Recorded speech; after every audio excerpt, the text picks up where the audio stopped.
నేడు ప్రపంచ క్రైస్తవ్యం అంబరానికంటేలా క్రిస్మస్ సంబరాలు జరుపుకుని నూతన సంవత్సర వేడుకకు పరుగులు పెడుతుంది. ఈ సందర్భంలో నూతన సంవత్సరాన్ని కూర్చిన కొన్ని విషయాలు మనం ధ్యానం చేసుకుందాం. నూతన సంవత్సరము అనగానే ఒక వేడుకగా ఆనందంగా జరుపుకుంటూ ఉంటారు. దీనికి కారణం ఏంటి అని గనక ఎవరినైనా అడిగితే ఈ నూతన వత్సరాన్ని ఒక క్రైస్తవులే కాదు, క్రైస్తవేతరులు కూడా ఆచరిస్తూ ఉంటారు. ముఖ్యంగా క్రైస్తవుల విషయంలో మనం ఆలోచిస్తే లేక వారిని అడిగితే వారు చెప్పే సమాధానం ఒకటే. అదేంటి అంటే, దేవుడు ఈ సంవత్సరమంతా మమ్ములను తన కృపలో భద్రపరిచారు కనుక, మరొక సంవత్సరంలోనికి మమ్మల్ని ప్రవేశపెడుతున్నారు కనుక మేము ఈ వేడుకను చేసుకుంటున్నాము అని సెలవిస్తూ ఉంటారు ప్రియులారా. అందుకు కారణం కూడా లేకపోలేదు.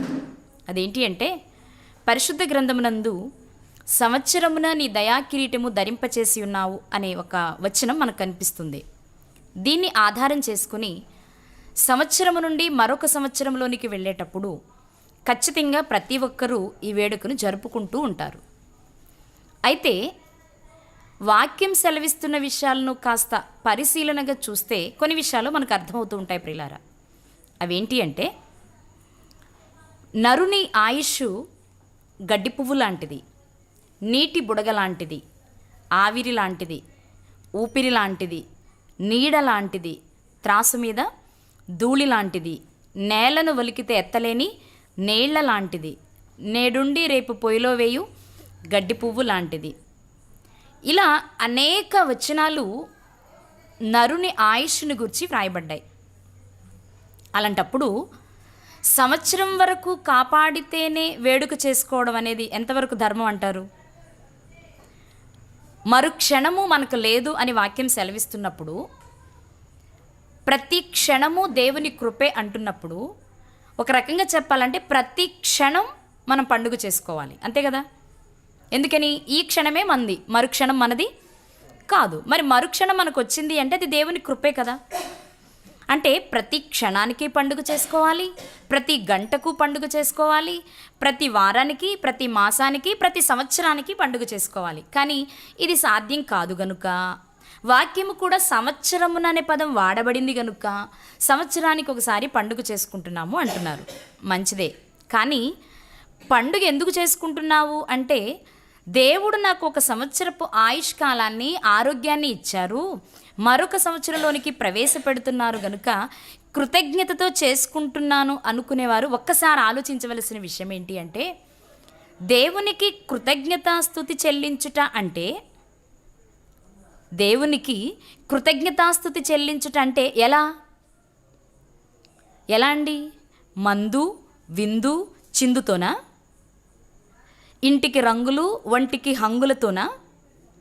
పండుగ అంటే వాళ్ళ సమాజం చేస్తున్నదేది? దేవునికి కృతజ్ఞత చెప్పేటప్పుడు వినయమైన మనస్సుతో, దీన మనస్సుతో తమను తాము తగ్గించుకుని దేవుడిచ్చిన ఆయుష్కాలానికి కృతజ్ఞత చెప్పే విధానం ఈరోజు సమాజం అనుకుంటున్న విధానంలోనే ఉందా అని ఆలోచిస్తే ఖచ్చితంగా అలా చేయటం లేదు.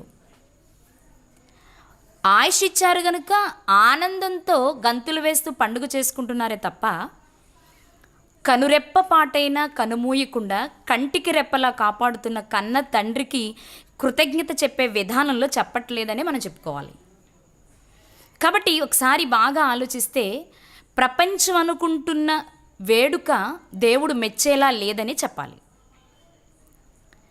ఇక మరికొంతమందిని అడిగితే వాళ్ళేం చెప్తారు అంటే, యేసుక్రీస్తు ప్రభు వారు జన్మించిన తరువాత ధర్మశాస్త్రం ప్రకారం యూదులకు 8వ దినమున సున్నతి చేయాలి.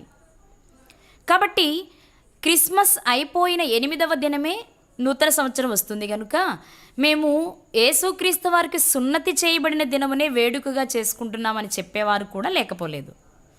కానీ ఆ విషయాన్ని కూడా ఒకసారి మనం ఆలోచిస్తే నిజమే, ధర్మశాస్త్రం ప్రకారం 8వ దినమున సున్నతి చెయ్యాలి. యేసుక్రీస్తు వారికి సున్నతి చేశారు కూడా.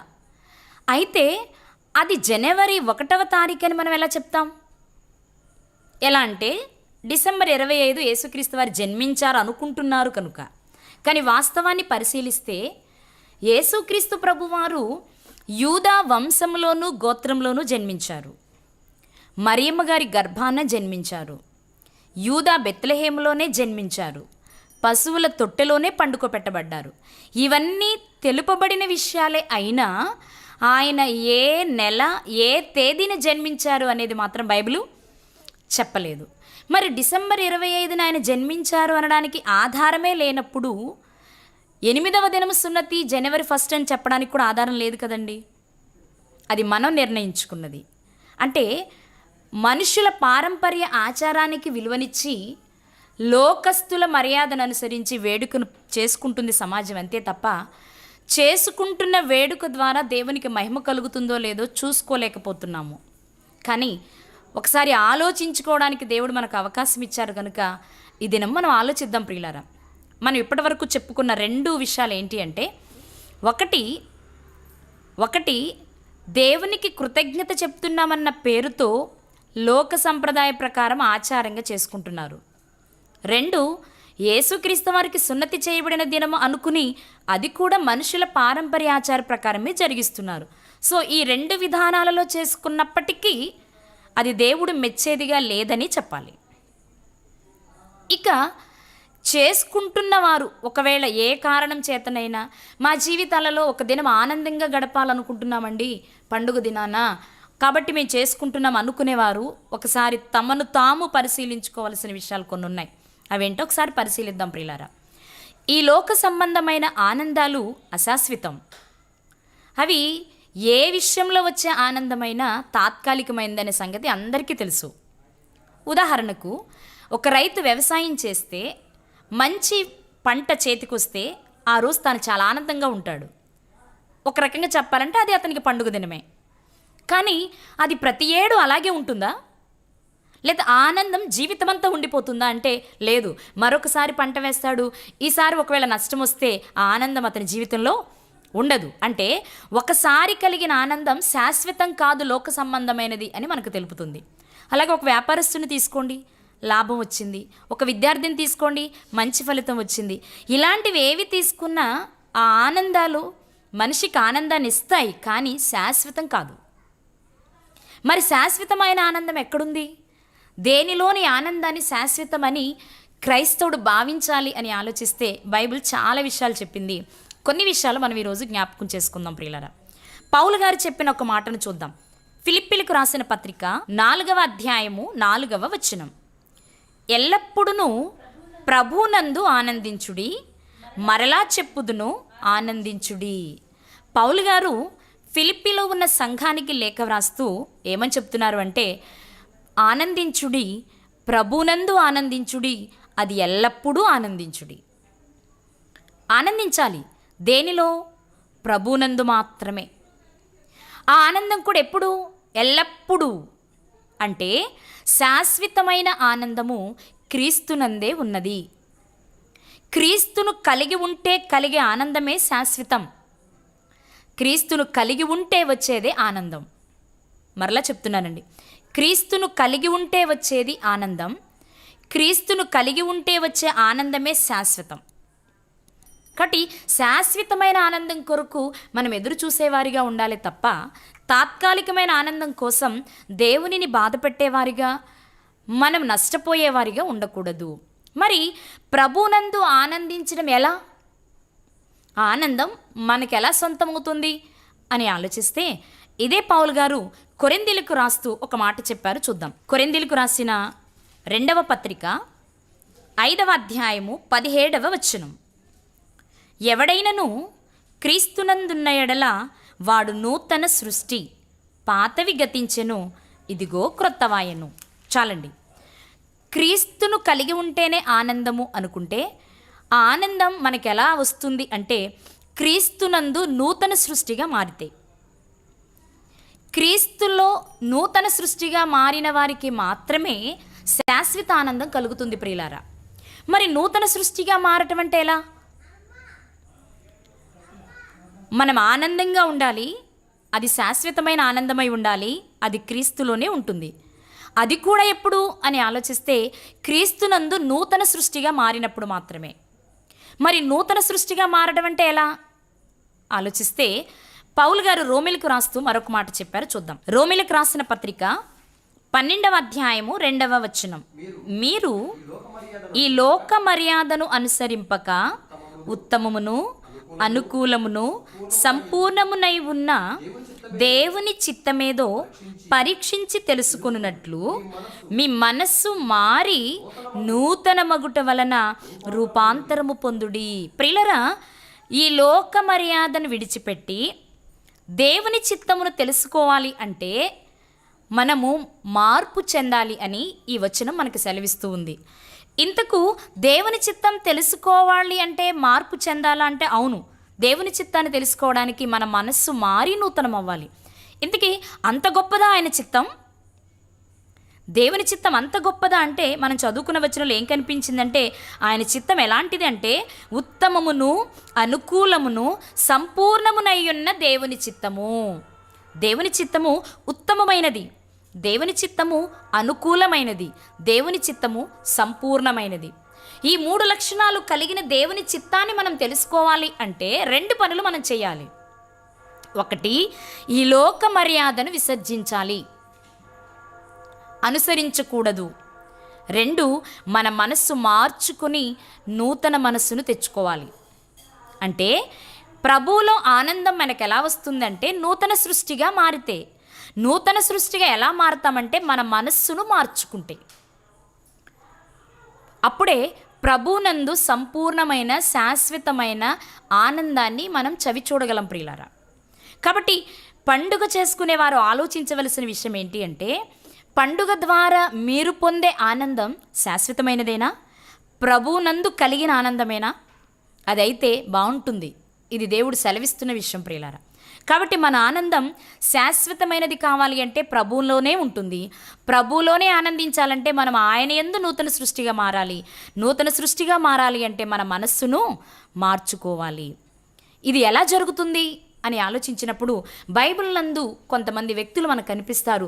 వారి జీవితాల్లోని కొన్ని విషయాలను మనం ఈ సందర్భంగా తెలుసుకుందాం ప్రియులారా. మీ అందరికీ తెలిసిన విషయాలే ఒకసారి జ్ఞాపకం చేసుకుందాం. అదేంటి అంటే విశ్వాసులకు తండ్రి, దేవునికి స్నేహితుడు అని పిలువబడిన అబ్రహాము గారికి వాగ్దాన పుత్రుడు ఇస్సాకు గారు. ఇస్సాకు గారికి 2 కుమారులు, ఏసావు గారు, యాకోబు గారు. ఈ ఇద్దరిని గూర్చి ప్రారంభము నుండి దేవుడు సెలవిస్తూనే ఉన్నారు. అయినప్పటికీ వీరు ఈ భూమి మీద ప్రవేశించేటప్పుడు, ఏసావు గారు యాకోబు గారు భూమి మీదకు ప్రవేశించేటప్పుడే తల్లి గర్భంలోనే పెనుగులాట ప్రారంభమైంది ప్రియులారా. ఆ పెనుగులాటలో జ్యేష్ఠునిగా బయటకొచ్చిన వ్యక్తి ఏసావు గారు కాగా, ఏసావు గారి మడిమను పట్టుకుని బయటకొచ్చిన వ్యక్తి యాకోబు గారు. బయటకు వెనుకొచ్చినప్పటికీ తన మనస్సంతా జ్యేష్ఠత్వపు హక్కు మీదే ఉంది. అందుకే ఒకానొక దినమందు తన అన్న అయిన ఏసావు గారు వేటకు వెళ్ళి అలసిన వాడే పొలము నుండి ఇంటికి వచ్చేటప్పటికి యాకోబు గారు ఇంటి దగ్గర ఉండి చిక్కుడుగాయల కూరతో కలగూర వంటకం చేసుకున్నారు. ఆ ఎర్రని కూర చూడగానే ఏసావు గారు యాకోబు గారిని అడిగారు, ఆ ఎర్రని కూర నాకు కొంచెం పెట్టవా అని. అప్పుడు వెంటనే యాకోబు గారు అడిగిందేంటి? ఓకే, నేడు నీ జ్యేష్ఠత్వాన్ని నాకు ఇవ్వు, అప్పుడు నేను నీ కూర ఇస్తాను అన్నారు. వాస్తవం ఆలోచిద్దామండి. కూర ఒక పూట కూడు కొరకు కూరని అడిగారు ఏసావు గారు, ఒక పూట కోసమే. నిజంగా జ్యేష్ఠత్వం మీద మనస్సు లేని వారైతే యాకోబు గారు ఏమనాలి అంటే, ఓకే అన్న, నీకు ఈ రోజుకి నేను కూర వేస్తాను, నీవు వేటాడి తెచ్చిన మాంసంలో మంచి మాంసం ఉన్న రోజు నాకు ఆహారం పెట్టు అని అడగొచ్చు.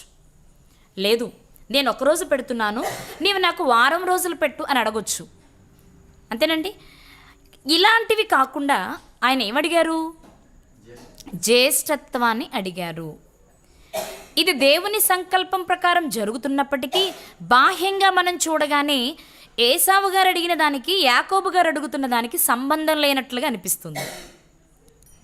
ఓకే, ఇక్కడతో ఆగిపోయిందా అంటే తల్లిదండ్రులు బిడ్డలను ఆశీర్వదించే సంప్రదాయం ఆనాటి నుండి ఉంది ఈనాటికి.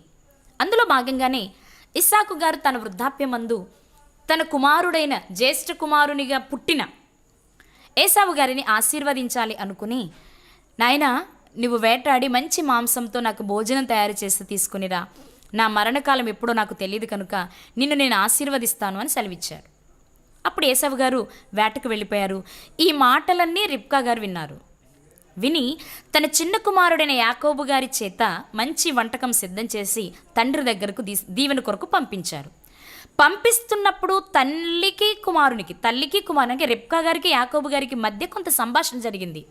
అమ్మా, నేను పట్టుకుని వెళ్ళిన ఆహారాన్ని నాన్న చూసి నేను యాకోబు అని గుర్తుపట్టి ఒకవేళ నన్ను శపిస్తాడేమో, నేను ఆయన దృష్టిలో దోషిగా మిగిలిపోతానేమో అని మాట్లాడతారు. అప్పుడు రిబ్కా గారు, ఆ శాపం నా మీద ఉంటుంది, నువ్వు ముందు కొనసాగు అని చెప్పారు. వాస్తవానికి గర్భంలో ఉన్నప్పుడే పెద్దవాడు చిన్నవానికి దాసుడవుతాడనే సంగతిని దేవుడు రిబ్కా గారికి తెలియచేశారు కనుక దేవుని వాగ్దానాన్ని బట్టి ఆమె ప్రోత్సహిస్తున్నా భయంగానైనా సరే యాకోబు గారు తల్లి మాట విని తండ్రి ఆశీర్వాదాన్ని పొందుకున్నారు. ఈ 2 సంఘటనల తర్వాత యాకోబు గారి జీవితాన్ని మనం ఆలోచిస్తే తల్లిదండ్రుల ప్రమేయంతోనే మేనమామ గారింటికి వెళ్ళిపోయారు. 20 సంవత్సరాలు అక్కడ ఉన్నారు. 20 సంవత్సరాల తరువాత అప్పటికి తాను సంపాదించుకున్న ఆస్తిని, భార్యలను, పిల్లలను వెంటబెట్టుకుని తిరిగి వస్తూ ఉన్నాడు. తిరిగి వచ్చేటప్పుడు జరిగిన సందర్భం ఏంటి అంటే, తాను వెళ్ళేటప్పుడు అన్న తన మీద కోపంగా ఉన్నాడనే సంగతి తనకు తెలుసు. ఎందుకు కోపంగా ఉన్నారు? ఒకటి, కూర కోసం జ్యేష్ఠత్వాన్ని పొందుకున్నాడన్న కోపం. వాస్తవానికి ఈయన అమ్మేసుకున్నారు, తృణీకరించారు, వాక్యం చెప్పిన విషయం. కానీ ఆయన మనసులో నేను ఒకటి అడిగితే వాడు మరొకటి అడిగాడనే భావన ఉండుండొచ్చు. ఫలితం ఆయనకు కొంచెం కోపం ఉంది.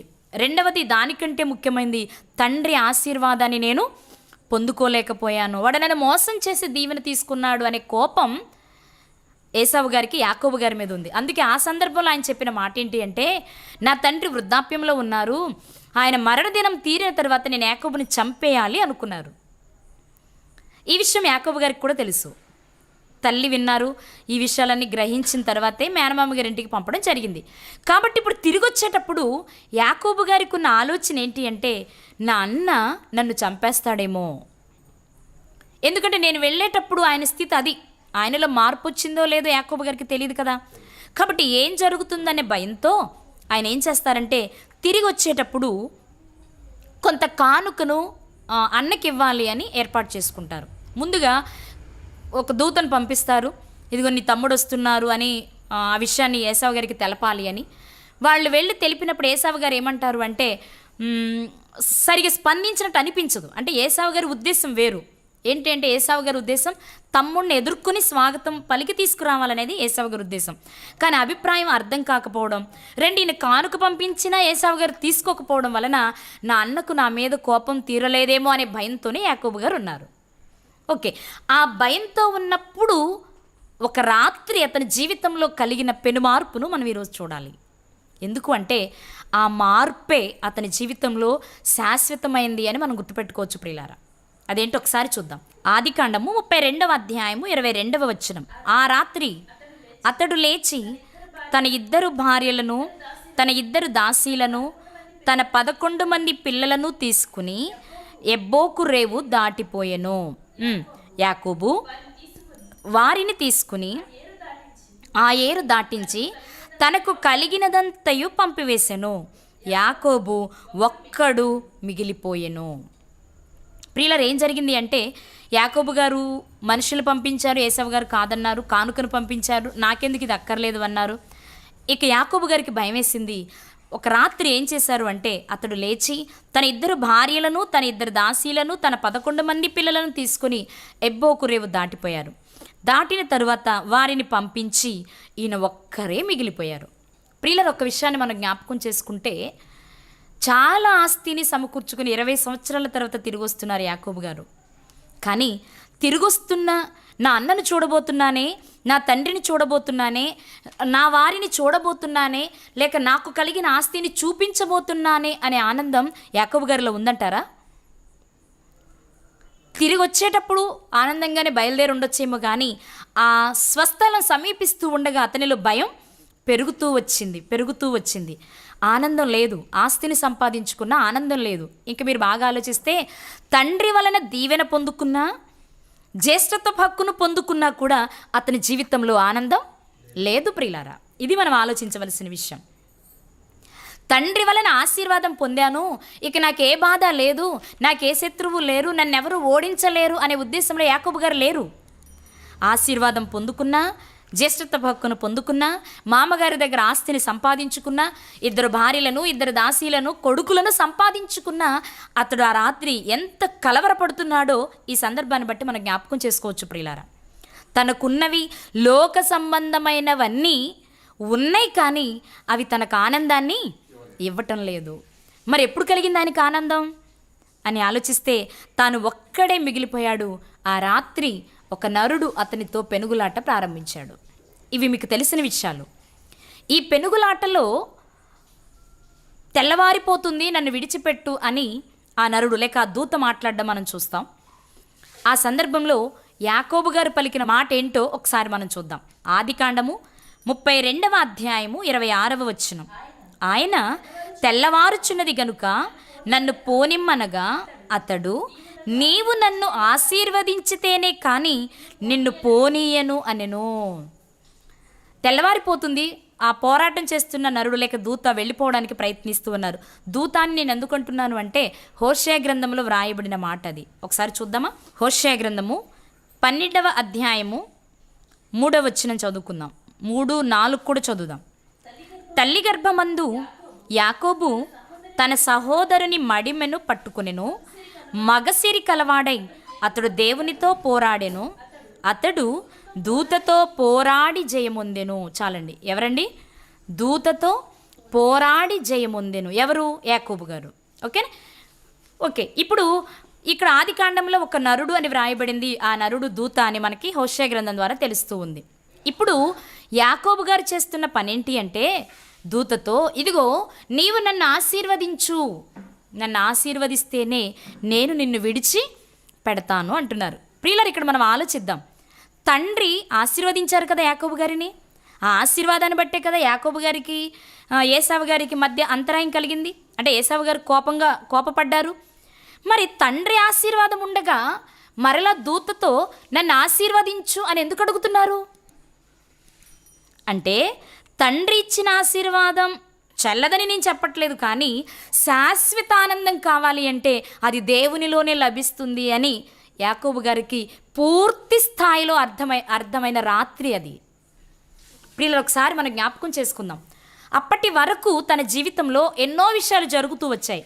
తన ప్రమేయం ఉన్నా లేకపోయినా, తనకు తెలిసినా తెలియకపోయినా, కానీ ఈ లోక సంబంధంగా అన్ని అర్హతలు పొందుకున్న, జ్యేష్ఠత్వ హక్కును పొందుకున్నారు, తండ్రి ఆశీర్వాదాన్ని పొందుకున్నారు, ఆస్తిని సంపాదించుకున్నారు, భార్యలను సంపాదించుకున్నారు, పిల్లల్ని సంపాదించుకున్నారు. కానీ ఇవేవి ఉన్నా అవి తాత్కాలిక ఆనందాన్ని ఇచ్చేవి, కానీ శాశ్వత ఆనందాన్ని ఇచ్చేవి కావు అనే సంగతి పూర్తి స్థాయిలో అర్థమైన రాత్రి అది. అందుకే శాశ్వత ఆనందం కొరకు తన మనస్సును మార్చుకుని దేవుని ఆశీర్వాదం కొరకు ప్రాకులాడుతున్న, పోరాడుతున్న, పెనుగులాడుతున్న రాత్రి ప్రియులారది. కాబట్టి ఈ సందర్భాన్ని మనం ఈ సమయంలో ఎందుకు జ్ఞాపకం చేసుకుంటున్నాము అంటే, మనకు పండుగ అంటే ఆనందం అనుకుంటున్నాం. ఈ ఆనందం లోక సంబంధమైన వాటి వలన కలిగేదై ఉండకూడదు. ఎందుకు అంటే లోక సంబంధమైన ఆనందాలు అశాశ్వతం, తాత్కాలికం, కొంచెం సమయం ఉండేవి మాత్రమే. మరి మనకు నిజమైన శాశ్వతమైన ఎల్లప్పుడూ ఉండే ఆనందం ఎక్కడుంటుంది అంటే దేవునిలోనే. కనుకనే ఎన్ని ఉన్నా శాశ్వత ఆనందం కొరకు ఒక రాత్రి యాకోబు గారు చేసిన పోరాటం అతని జీవితంలో పెనుమార్పును తీసుకుని వచ్చింది ప్రియులారా. ఎందుకు ఈ మాట అంటున్నాను అంటే, దేవుడు ఆశీర్వదిస్తానని ముందే చెప్పిన, అతను ఒక గొప్ప జనాంగంగా చేస్తానని ముందే చెప్పిన ఆ నెరవేర్పుకు కారణమైన రాత్రి అని చెప్పొచ్చు దాన్ని. ఎందుకంటున్నాను ఈ మాట అంటే, యాకోబుగా ఉన్న తన పేరు ఇశ్రాయేలుగా మారిన రాత్రి ఆ రాత్రి. ఆ పేరును బట్టే 12 గోత్రాల వారు ఇశ్రాయేలీలు అని పిలువబడుతూ ఉన్నారు. దేవుడు ప్రేమించిన జనాంగం ఇశ్రాయేలీలైతే వారు ఇశ్రాయేలీలుగా పిలువబడటానికి కారణం యాకోబు గారి పేరు ఇశ్రాయేలుగా మారటమే. ఆ మారిన దినమే ఆ రాత్రి. ఆ రాత్రి అతని జీవితంలో కలిగిన మార్పే అతని జీవితమే కాదు, చరిత్రలో మనం నేర్చుకోవడానికి ఎన్నో విషయాలను మిగిల్చింది ప్రియులారా. కాబట్టి పండుగ అంటే దేవుడిచ్చే ఆనందాన్ని పొందుకోగలిగిన వారమై ఉండాలి. అంటే లోక సంబంధమైన వద్దని నేను అనడం లేదు, కానీ అవి శాశ్వతం కాదు అనే సంగతి మన హృదయాలలో గుర్తుండాలి. కాబట్టి ప్రభునందు మనం ఆనందించాలి అంటే నూతన సృష్టిగా మారాలి. నూతన సృష్టిగా మారాలి అంటే నూతన మనస్సు కావాలి.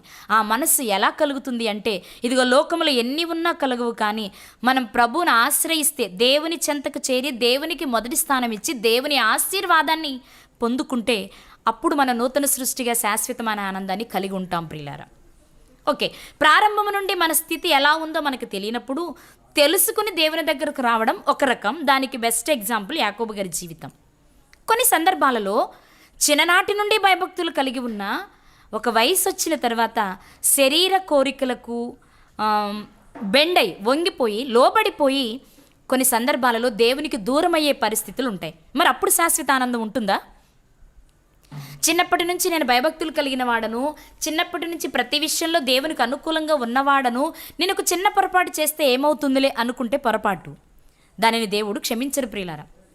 చిన్న పొరపాటైనా పెద్ద పొరపాటైనా పొరపాటంటూ జరిగితే ఖచ్చితంగా దానిని కూడా ఒప్పుకొని విడిచిపెట్టగలిగే వారిలా ఉండాలి. ప్రారంభము నుండి మనకి తెలిసి తెలియక చేసిన పొరపాట్లను ఒప్పుకొని దేవుని దగ్గరకు రావాలి. చిన్నప్పటి నుంచి భయభక్తులు కలిగిన వారమే అయినప్పటికీ మధ్యలో ఎక్కడైనా దేవునికి అవిధేయమైన కార్యక్రమాలు మన జీవితంలో జరిగితే వాటిని ఒప్పుకొని విడిచిపెట్టగలిగే వారిలా ఉండాలి.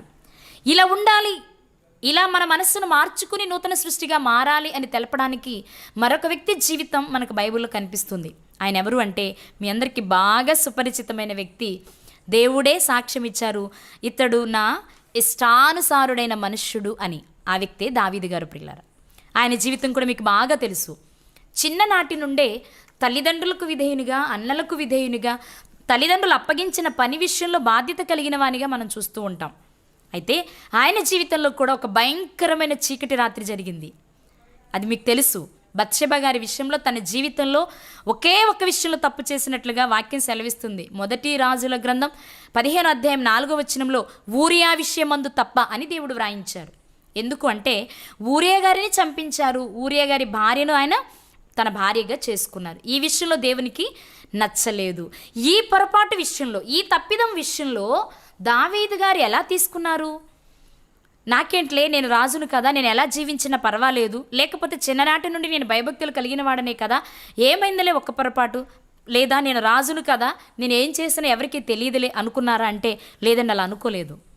పొరపాటు చేసే వరకు ఒక రకమైన శరీర సంబంధమైన కోరికలకు లొంగినవానిగా కనబడుతున్నా నాతాను గారు వచ్చి గద్దించిన వెంటనే అతని జీవితంలో కలిగిన మార్పును మనం చూడొచ్చు. ఒకానొక దినమందు నాతాను గారు వచ్చారు, జరిగిన విషయాలన్నిటినీ దావీదు గారికి ఒక ఉపమాన రూపంలో తెలియచేశారు. ఆ విషయాన్ని విన్న తర్వాత దావీదు గారి మనస్సు ఎలా ఉందో ఒక మాటను చూద్దాం. కీర్తనల గ్రంథము 51వ కీర్తన 10వ చరణం. దేవా, నాయందు శుద్ధ హృదయము కలుగ చేయుము, నా అంతరంగములో స్థిరమైన మనస్సును నూతనముగా పుట్టించుము. చాలండి, ఏమని అంటున్నారు ఆయన? ఇది బత్షెబ గారి దగ్గర నుండి వచ్చిన తర్వాత ఇక్కడ మనకి పైన కనిపిస్తుంది హెడ్డింగ్లో. దావీదు బత్షెబ యొద్దకు వెళ్ళిన తర్వాత నాతానను ప్రవక్త అతని యొద్దకు వచ్చినప్పుడు అతడు రచించిన కీర్తన. అతను వచ్చి మాట్లాడిన తర్వాత పశ్చాత్తాపంతో కూడిన ప్రార్థన అని మనం దీన్ని చెప్పొచ్చు, కీర్తన అని చెప్పొచ్చు. ఇందులో ఆయన ఏమని మాట్లాడుతున్నారంటే, దేవా, నా యందు శుద్ధ హృదయమును కలుగ చేయుము, నా అంతరంగములో ఎలాంటి మనసట? స్థిరమైన మనస్సు నూతనముగా పుట్టించు అని అడుగుతున్నారు ప్రియులారా. అంటే దావీదు గారి జీవితంలో ఒక భయంకరమైన సన్నివేశం జరిగినప్పుడు ఏవేవో మాటల చేత తాను చేసిన తప్పును కప్పిపుచ్చుకోవడానికి మొదట ప్రయత్నించిన నాతాను గారు గద్దింపునకు లోబడిన వారై తన తప్పును ఒప్పుకుంటున్న సందర్భంలో పలుకుతున్న మాట ఏంటి అంటే, దేవా, స్థిరమైన మనస్సు నాకు నూతనంగా పుట్టించు. ఈ నూతన మనస్సును తన జీవితంలోనికి తెచ్చుకున్నారు దావీదు గారు. దావీదు గారు మహారాజు, ఐశ్వర్యం ఉంది, అన్ని రకాల పలుకుబడులున్నాయి, అనేక మంది సేవకులు ఉన్నారు.